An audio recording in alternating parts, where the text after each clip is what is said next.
ఎలా మీరు ఆలోచించండి. నేను మీడియాను కూడా కోరుతా ఉన్నా.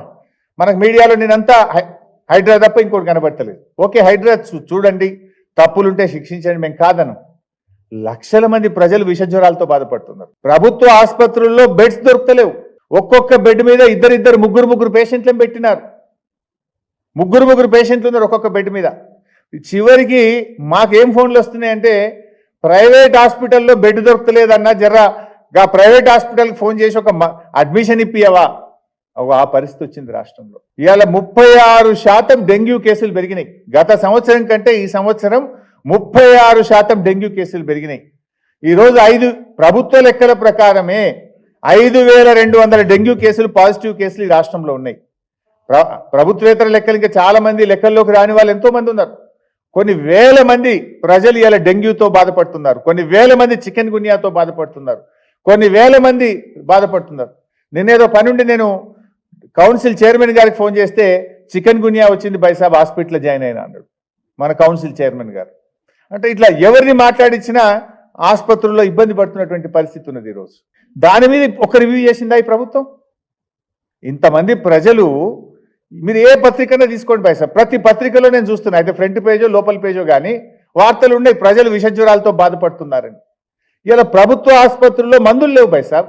లాస్ట్కి పోతే ఉస్మానియా ఆసుపత్రి ప్రాంగణంలో 3 ప్రైవేట్ మెడికల్ షాపుల్లో విపరీతంగా ప్రజలు ఇలా మందులు కొనుక్కునేటువంటి పరిస్థితి. గాంధీ ఆసుపత్రిలో ఏ మెడిసిన్స్, సింపుల్ మెడిసిన్స్, క్లోరోమోజల్, నాక్ 40 mg, గ్లైకోమైట్, ఫ్లకన్జోల్, పారాసిటమల్ లిక్విడ్ 10 mg, అటినాస్ 10 mg, సారావెట్ క్రీమ్, ఆయింట్మెంట్, అమెక్సోక్లిప్, పెంటాష్ డిజైన్, కాళ్ళ నొప్పులు కీళ్ళ నొప్పుల మందులు, ఈ మందులు లేవు దవాఖానలో. అసలు ప్రభుత్వ ఆసుపత్రుల్లో మందులే లేవు. బయటకు రాసే పరిస్థితి వచ్చింది. మీరు రివ్యూ చేయాల్సింది ఏంది? ప్రజల ఆరోగ్యం కంటే ముఖ్యమైనది ఏంటిది? ఇవాళ ఎక్కడ చూసినా రాష్ట్రంలో పూర్తిగా పారిశుద్ధ్యం పడకేసింది. గ్రామాల్లో కానీ మున్సిపాలిటీల్లో ఎక్కడ కూడా చెత్త ఎత్తే పరిస్థితే లేదు. జిహెచ్ఎంసీ కమిషనరే చెప్తుంది కదా, నా ఇంట్లోనే 3 రోజులు చెత్త ఎత్తలేరని. ఇక ప్రజలు కూడా పట్టించుకోవాలి. అసలు చెత్త ఎత్తే పరిస్థితి లేదు.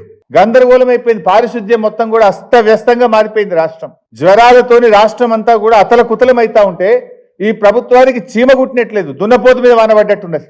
అనేక సార్లు నేను చెప్తూనే ఉన్నా, కనీసం ఒక రివ్యూ చేసిందో, డ్రై డే పాటించడమో, దోమల్ని చంపడానికి చేయాల్సినటువంటి కార్యక్రమాలు చేయడమో, అసలు ప్రభుత్వ యంత్రాంగంలో ఎక్కడ కూడా ఒక కార్యక్రమం తీసుకున్నటువంటి పరిస్థితి లేదు. హెల్త్ ఎమర్జెన్సీ సిచ్యువేషన్ ఉంది ఈరోజు రాష్ట్రంలో. హెల్త్ ఎమర్జెన్సీ ప్రకటించి ఒక యుద్ధ ప్రాతిపదికన ఒక డ్రైవ్ తీసుకోవాల్సినటువంటి పరిస్థితి ఉన్నది. కానీ ప్రభుత్వం అదేం పట్టించుకోకుండా టార్గెటెడ్గా ఈరోజు ప్రతిపక్షాలను ఇబ్బంది పెట్టే ప్రయత్నం చేస్తూ ఉన్నారు.